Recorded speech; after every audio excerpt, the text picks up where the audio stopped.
मैं तो जा सकता हूँ। मैं तो जो कुछ जानता हूँ, जिस काम की भलाई बुराई समझता हूँ, उसी की अपेक्षा करके उसको नष्ट करके एक अनिश्चित काल्पनिक महत्व के पीछे दौड़ना पसंद नहीं करता हूँ। उपस्थित छात्र मंडली में आयु और शिक्षा के विचार से भूपति बाबू ही सबसे बड़े थे, अतः वे ही बात करते थे। सतीश की बात पर हंसकर बोले, सतीश बाबू, स्वामी जी जैसे महान व्यक्ति अच्छी बात कहेंगे, उनका उद्देश्य अच्छा ही होगा। इस पर विचार करना और विश्वास करना कुछ कठिन नहीं है। सतीश ने कहा, माना कि किसी के लिए कठिन ना हो। देखिए, मैट्रिक पास करना कोई कठिन काम तो होता नहीं है, फिर भी पास करना अलग रहा। 3-4 वर्षों में उसके पास तक एक फटक ना सका मैं। अच्छा, यह तो बताइए, क्या आपने इस स्वामी जी को कभी देखा है पहले, अथवा इसके संबंध में कुछ भी सुना हो? सबने अंगीकार किया कि कुछ नहीं जानता कोई भी। सतीश ने कहा, गेरवे वस्त्र के सिवा उसके पास और कोई भी सर्टिफिकेट नहीं है, फिर भी आप लोग उसके पीछे मदमस्त होते रहते हो। मैं अपना काम बिगाड़ कर उनका भाषण सुनना नहीं चाहता, इसलिए आप मुझे व्यर्थ में क्रोध ना करें। भूपति ने कहा, सतीश बाबू क्यों नाहक पागल हो रहे हो? इन गेरवे कपड़े वालों ने संसार को बहुत कुछ दिया है। ये तो मैं अभी भी कहता हूँ कि यदि संगीत का कोई उन्नत आदर्श मेरे सामने ना होता, यदि मधुर रस स्वादन की आशा मुझे ना होती, तो इतने कष्ट उठाकर सारे गा मा पा कभी ना साधता। वकालत में अगर आपको रुपए की इतनी गेज गंध ना मिली होती, तो एक बार फेल होकर ही आप उसके प्रयत्न से बाज आ जाते। बार बार यूं तो जी तोड़ करके मेहनत ना करते। कानून की पुस्तकें कभी रखते, ऐसे पॉसिबल नहीं था आपके लिए कि उपेंद्र भैया भी इतने दिनों तक किसी स्कूल की मास्टरी कर संतुष्ट हो गए होते। उपेंद्र हंसने लगे और भूपति का मुंह लाल हो गया। ईंट का उत्तर मशीन गन से दिया जा रहा था, यह बात उपस्थित सभी लोग समझ गए थे। क्रोध दबाकर भूपति ने कहा, आपके साथ तर्क करना व्यर्थ है। आप शायद कभी जानते ही नहीं कि किसी वस्तु की भलाई बुराई कितने प्रकार से सिद्ध हो सकती है।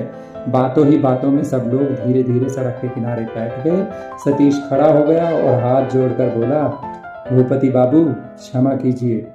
6 प्रकार के प्रणामों और 36 प्रकार के प्रत्यक्षों की चर्चा इस तीव्र धूप में नहीं की जाएगी। इससे अच्छा तो यह हो कि आप शाम के बाद बाबूजी के बैठक में पधारें, वहां आधी रात तक वाद विवाद कर सकते हैं मजे से। वहां नृत्य के प्रोफेसर नवीन बाबू और प्रधान गोविंद बाबू और पुरोहित जी तक इसी प्रकार के विषयों पर आधी रात तक तर्क वितर्क किया करते हैं। उसके ही बगल वाले कमरे में रहता हूँ। तर्क वितर्क के दांव पेच और दार्शनिक चालों की बातें सुनते सुनते मेरे कान पक से गए हैं। कानों के साथ साथ मेरे ऊपर से कुछ कुछ रंग चढ़ने लगा है, पर असमय से पक कर और पृथ्वी पर टपक कर मैं सियार और कुत्तों के पेट में नहीं जाना चाहता। इसलिए इस विषय को छोड़कर यदि कुछ और कहना चाहते हो तो कहिए, नहीं तो आज्ञा दीजिए, चलूं। सतीश के हाथ जोड़कर विदा मांगने का ढंग देखकर सब लोग खिलखिलाकर हंस पड़े। भूपति बाबू जले हुए थे। सबकी हंसी मानो ऊपर नमक डाल रही थी। क्रोध के मारे तर्क की डोर हाथ से जाती रही और जो मुंह से आया कह गए। तो देखता हूं आप ईश्वर को भी मानते हैं या नहीं। बात बिल्कुल व्यर्थ थी, एकदम बच्चों की सी हुई, जो भूपति बाबू ने को भी खटक गई। सतीश के भूपति के तमतमाते हुए चेहरे पर एक तीक्ष्ण दृष्टि डाली और फिर उपेंद्र के मुख की ओर देखकर खिलखिलाकर हंस पड़ा। बोला, भैया इस बार भूपति बाबू कुशलता पूर्वक लक्ष्य पर पहुंच गए हैं। मेरे जैसे 10-12 कुत्ते भी अब इनके पास नहीं फटक सकते। भूपति की ओर देखकर बोला, शाबाश भूपति बाबू शाबाश।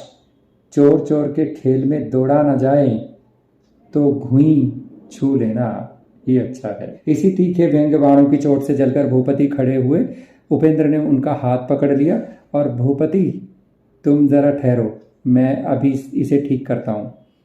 क्यों रे सतीश? धुई छूना, लक्ष्य पर पहुंचना, इन सब बातों का क्या अर्थ है?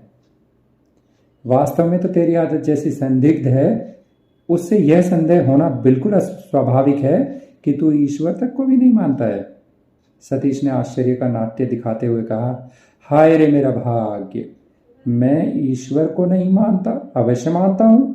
आधी रात को जब नाटक थिएटर के अखाड़े से अवकाश पाकर घर लौटता हूँ तब मुझे शमशान के पास होकर जाना पड़ता है। कहीं कोई आदमी नहीं रहता। उस शून्य शमशान को पार करते समय मेरे भय की छाती में खून सा जम जाता है। तुम भले आदमियों को इसका क्या आभास? हंसते हो भैया। भूत प्रेत मानता हूं और ईश्वर नहीं? भला ये कैसे संभव है? उसकी बातों से क्रुद्ध भूपति हंस पड़े। बोले, सतीश बाबू, क्या भूत से डरने का अर्थ ईश्वर को स्वीकार करना है? क्या आपकी दृष्टि में दोनों बातें एक ही हैं? सतीश ने कहा, बिल्कुल एक।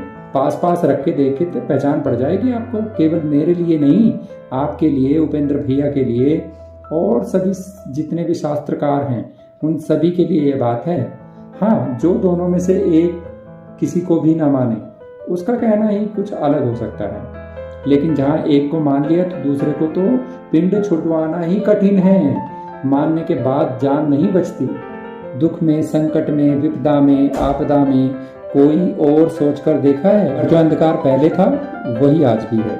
छोटा सा निराकार ब्रह्मा मानो या हाथ पैर वाले 33 करोड़ देवता मानो, चाहे कुछ भी करो, एक के मानते हो तो दूसरे को तो मानना पड़ेगा ही। वो तो ऑटोमेटिकली उपस्थित हो ही जाएगा।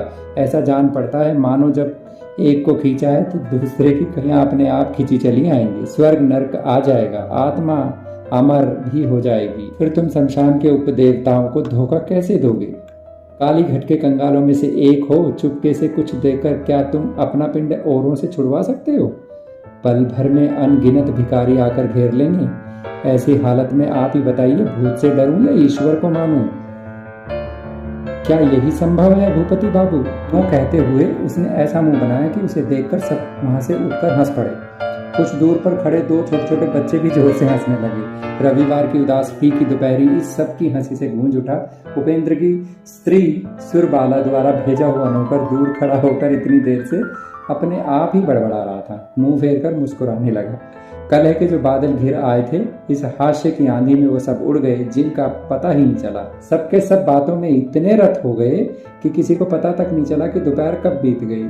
उधर घर में नौकर दाइयों ने मारे भूख प्यास के बहुत देर तक कुड़बुड़ाते हुए रहने के बाद अब चिल्लपों मचानी शुरू कर दी। रसोईया महाराज तो अब ऐसी नौकरी को छोड़ आज ही कहीं जाने की घोषणा कर रहे हैं। चरित्रहीन का आज का एपिसोड यहीं पे हम विराम लेते हैं। अगर आपको यह एपिसोड पसंद आया तो प्लीज़ कमेंट करके ज़रूर बताइएगा और जल्दी ही मिलेंगे दूसरे एपिसोड में। तब तक अपना ख्याल रखिएगा, अच्छे से रहिएगा। शुभ रात्रि।